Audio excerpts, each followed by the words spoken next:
So Akainu gets a bad rap for killing Porky's the Ace, a fan favorite. Then of course, one of the most hype moments of all time is him being stopped from killing Kobe because of the fan favorite red hair Shanks. And let's be honest here, that was just pre-time skip. Post-time skip, Shanks has definitely got the validation for his strength.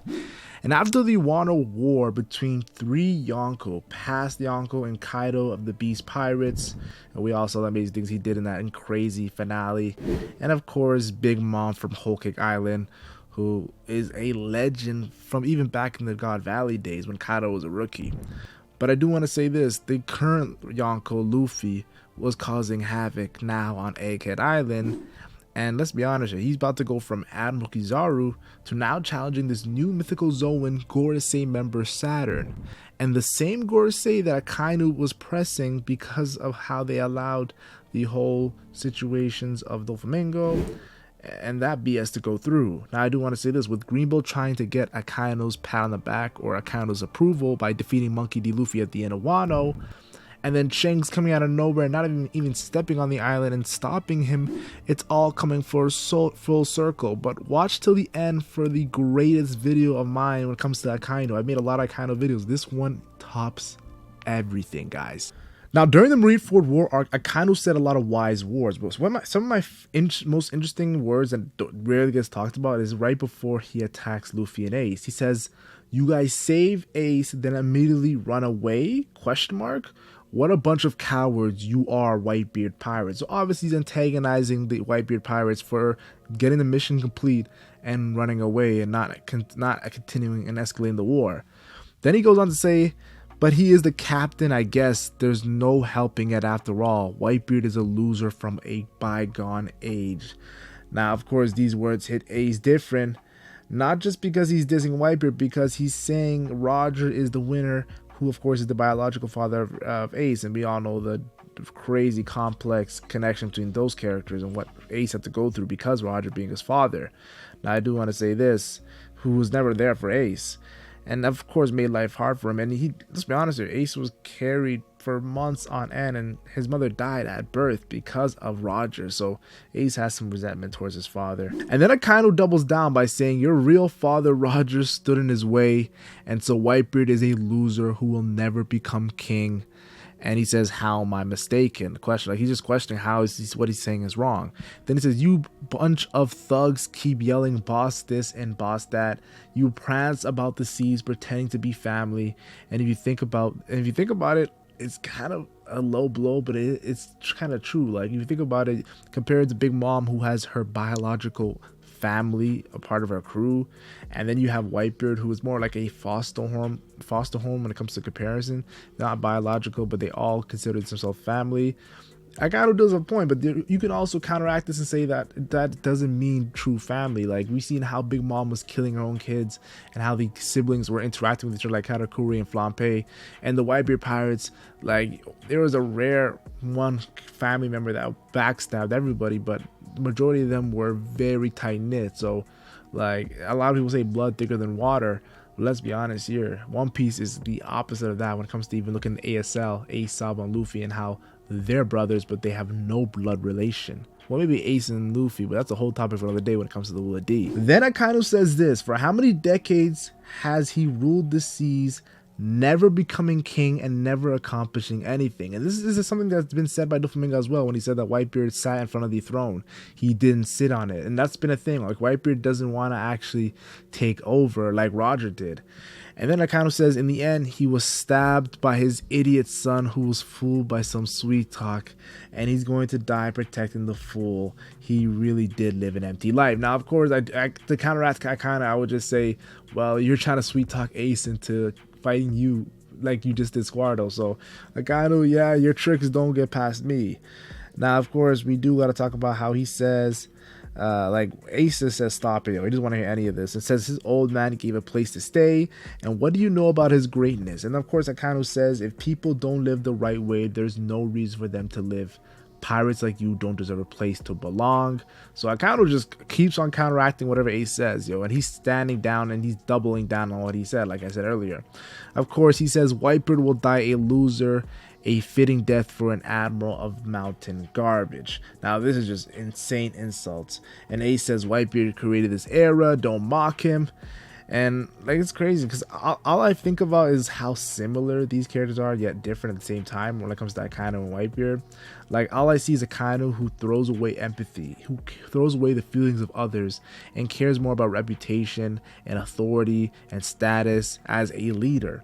And then we have Whitebeard, who's also a great leader, just like Akainu, who throws away status, reputation, and cares more about family and helping others. And let's be honest here, like guys like Squardo and Blackbeard, who did him super dirty, a clash of, like, it's crazy to say this, but this is why Whitebeard versus Akainu was a clash of two strong leaders who dealt with things much differently. Even the way they banter is very similar. Like, one of my favorite iconic scenes is when he says, "Go put your skills to work on a birthday cake, Magma Boy." Like, Whitebeard, that was fire. And then Akainu brings up back his own fire by saying, "Do you not approve of a gaudy funeral?" Pretty much saying that, Whitebeard, you're about to die. And it's crazy because he actually did predict it. He was gonna die. And Whitebeard, let's be honest here, people don't actually notice this, but like, their verbiage is very similar when they talk shit. Like, it's like very, it's crazy. It's actually very spooky when you look at it. We even see how they are physically. Like, Akainu tells him, "Stop, you're gonna destroy the island." And Whitebeard says, "Then try to stop me." And then they clash. And this is let's be honest here, Akainu was the first character to actually clash with Whitebeard during the Marineford War. And it was very deep into the arc, guys. So you gotta give Akainu some respect for that. And of course, they clash again. And just seeing how they fight is very similar fighting styles, raw power. Well, it makes sense. Whitebeard has the strongest paramecia, and Akainu has the strongest offensive Delver ability. So it makes sense that they're just going up against power versus power, and I was a fan of it. I really wish we could see Prime Whitebeard versus Fleet Admiral Akainu, because I think obviously Prime Whitebeard would win, but it's cool to see characters of like that strength and power just clashing with each other. It's insane. And then of course I have to talk about this character Akainu's bitch ass telling Squardo, "We're only gonna attack you Whitebeard fleet captains. We're not gonna go against the actual Whitebeard pirates." And said if he kills Whitebeard and cooperates, he will be saved. And talks about how they're just pretty much it's because of Ace and how Whitebeard wants to make Ace the Pirate King. And it's crazy as it is, but like, how to say this, Akainu just outsmarted Squardo, and that's the thing people have to understand. Akainu is a intellect. He's an intellect when it comes to the way he moves around. But when it comes to Whitebeard, he is more so a, how to say this, idealist, and the way he outsmarts is not intellectually, it's more so emotionally. So when you see moments of like him saying "I still love you" to Squardo, and him hugging him and saying Ace is not Roger, they're just blood related, and you all are my family, that's emotional intelligence that Whitebeard has. And then he breaks the ice so they can run away if they want to, giving them a choice, pretty much destroying the argument that Sengoku and Akainu laid out for Squardo and what Squardo's laying out for his fellow captains. It just shows you how genius Oda is, comparing in the contrast of Akainu's intellect and Whitebeard's emotional intellect, and how they're going back and forth. It's insane, showing like, it's crazy, the verbally, physically, and mentally how these guys clash. Now of course the Whitebeard and Akainu, I can talk about that for so long when it comes to Marineford War, but there's other things that Akainu I gotta talk about during the Marineford War that really opens our eyes, guys. Let's start out by talking about how he says the Pirate King Gold Roger and the Revolutionary Dragon sons, being brothers, just amazed Akainu. And he says something very abstract, saying the great sins run through your blood. No matter who else escapes, I will never let you two brothers go. And we know he actually killed Roger's son, and he scarred Dragon's son. So he was very determined to actually take these guys out. And speaking of Dragon, one thing I noticed about Akainu, he always says Dragon's son, and let's talk about it. The first time we see is when Luffy actually arrives in Marineford War. He says the grandson of Garp, the hero, and the son of Dragon. And that is crazy because he says that is one pirate who needs to be eliminated. And he's just recognizing, over here you're going to say, okay, he's just recognizing Luffy's powerful lineage. We've seen it during, of course, when Garp revealed it, that even the One Piece Toei and manga recognized this crazy lineage too. We got to cut Akainu some slack, but there's more. When Luffy actually challenges the three admirals, Akainu says, "You are certainly bold, Dragon's son." Luffy challenging three admirals, you'd think he would get a name for himself, but no, he doesn't give him a name. He says Dragon's son. And if he can only think of Dragon, I'm thinking there's got to be something personal. Like, even me, when I'm so dead end, locked in on something, regardless if I say it's not personal and I'm not, there's nothing more to it, let's be honest here, I'm probably capping, because that's just an emotional thing. And I think that's the thing. I honestly think that Akainu at times can be very, very sensitive. Even though he's not an emotional guy, he can be very sensitive. And I think that Dragon is a sensitive spot for Akainu. And I remember after taking that rage beating from Whitebeard, Akainu gets back up, and it's very cool how he just throws the magma out there so he can get back to the surface.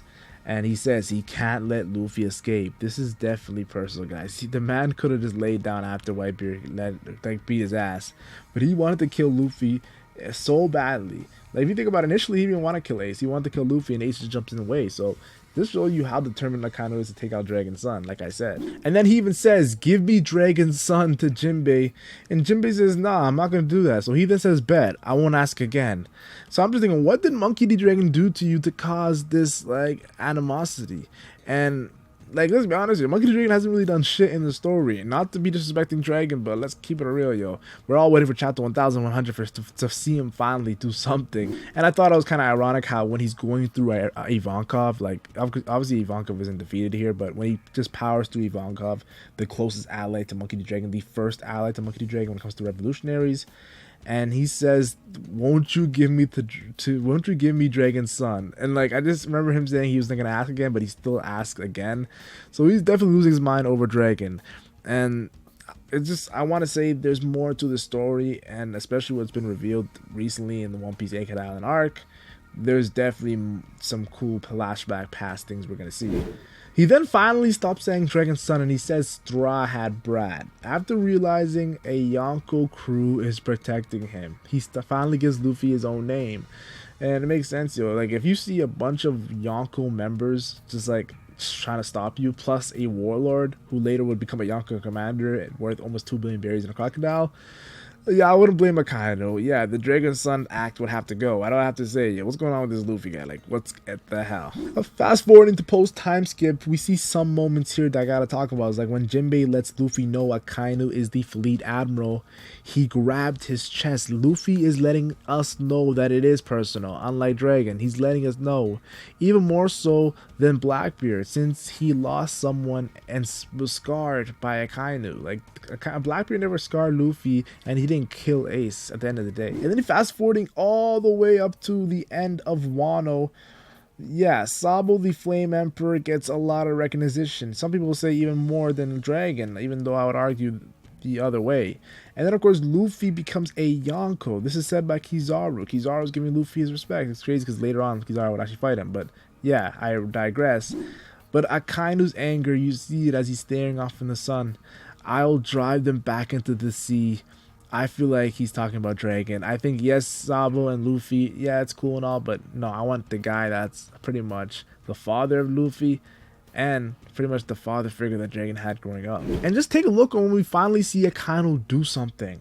When he finally did something, it's when he's attacking a revolutionary that's super close to Dragon and Kuma, who's having a whole flashback right now. Yes, Kuma was attacking Mary Joa's, and he says, are you leaving off where the revolutionaries left off? And the damage is unprecedented. Obviously, I kind of know there's something personal with the revolutionary leader, Dragon. He then says, we can't let a dangerous man like you walk away and walk around. And he says, aren't you supposed to have no personality? Where in the world would a walking corpse like you go? And hits him with the Hell's Hound. And you can see Akainu, yeah, he's determined to take out Kuma, but he's very puzzled on how Kuma is actually malfunctioning. Like, what is he doing? What's going on? Kuma should not have no mind right now. Akainu then realizes that Kuma got blood running through his veins, and Kuma escapes, but it seems like he loses a foot, just like the last person that clashed with Akainu, which is Aokiji, who also lost his leg.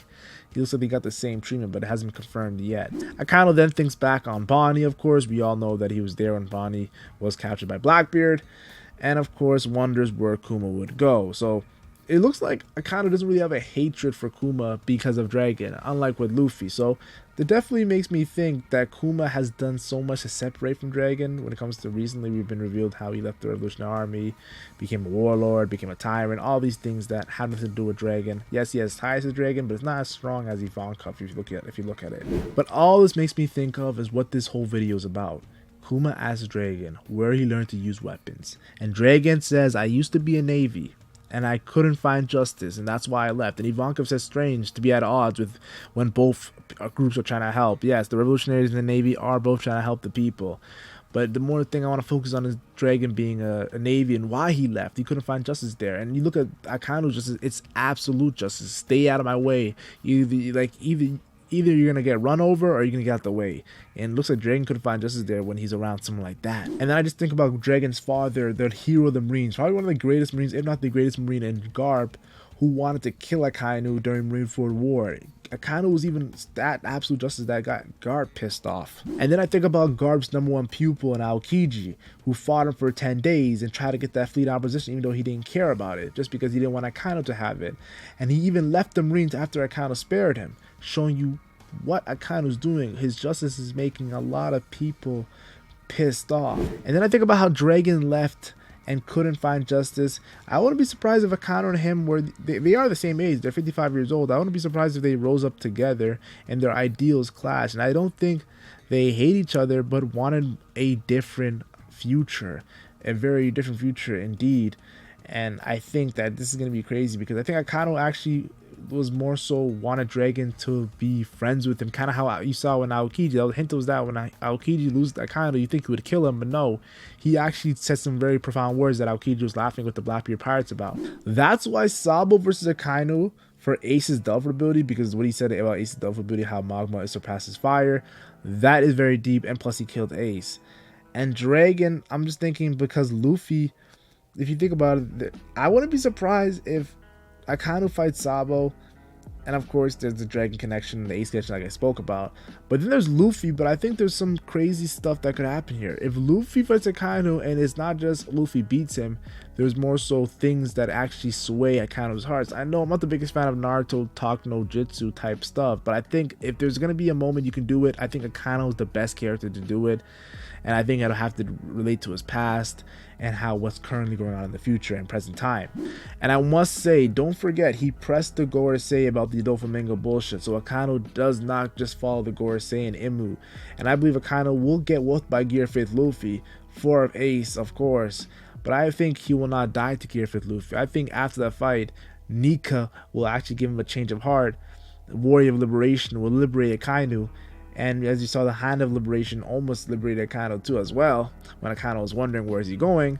And this could make Akainu go up against Imu or a Gorosei member, and that's where he could die. And this fake tough guy actor scene from Akainu, he's really soft. If you really go deep down on Akainu, he's a very soft guy. And I think this is definitely going to be interesting. So how would I see it going down? This fake tough guy act falling down from Akainu? Well, I think Elbaf's the perfect arc. We could have Green Bull set it up. Green Bull goes against Luffy, loses, tries to get Akainu's approval, and Akainu goes down there and does it himself, and it shows why he's a GOAT. I think Akainu versus Luffy and Elbaf could be one of the make Elbaf the greatest arc in One Piece, because everybody's been wondering, what are we gonna do after Kaido? And yes, Egghead Island, I'll be honest with you, Egghead Island has been an amazing arc. It's one of my greatest arcs in One Piece. You had Kizaru, you had Saturn, you had Rob Lucci, you had Gear 5th Luffy, you had Kid versus Shanks, Blackbeard versus Law, Garp versus Aokiji, Sabo versus the Gorosei and Imu, and now we're getting this amazing God Valley flashback connected to Kuma's main flashback. Yes, but I think Elbaf Akainu as the main villain would shock everybody because no one would see it coming. But that's because I'm a fan of Akainu. Yes, at first I wasn't. I hated Akainu when I first watched One Piece nearly a decade ago. Actually, a decade ago is when I first started watching One Piece, and I hated Akainu. But I'll be honest with you, over time, I'm starting to understand this character, and that's the scary part. Eat your Oda, you madman indeed.